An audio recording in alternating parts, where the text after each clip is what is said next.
Nu ska vi prova den här havskräftan taco. Det är inte så very big bit. Den är inte alls stor.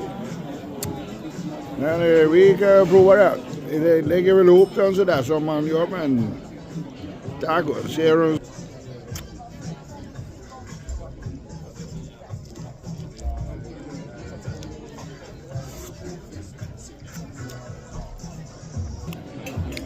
Så är ihop. Lite, men det är snack så då så är det lite bearnaisesås där till och med. Canapén har jag fan slag. Och vi kan se. Explain better. Så. Jag ger den smaka.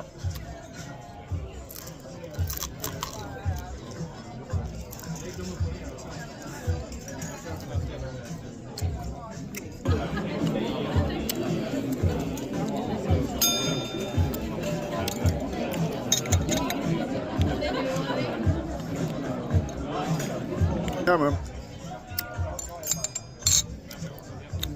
Ja, det där var okej.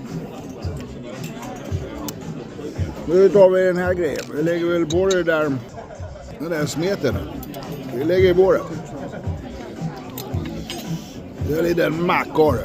Det är lite toast. Sådär. Det är något i sig. Där. Du.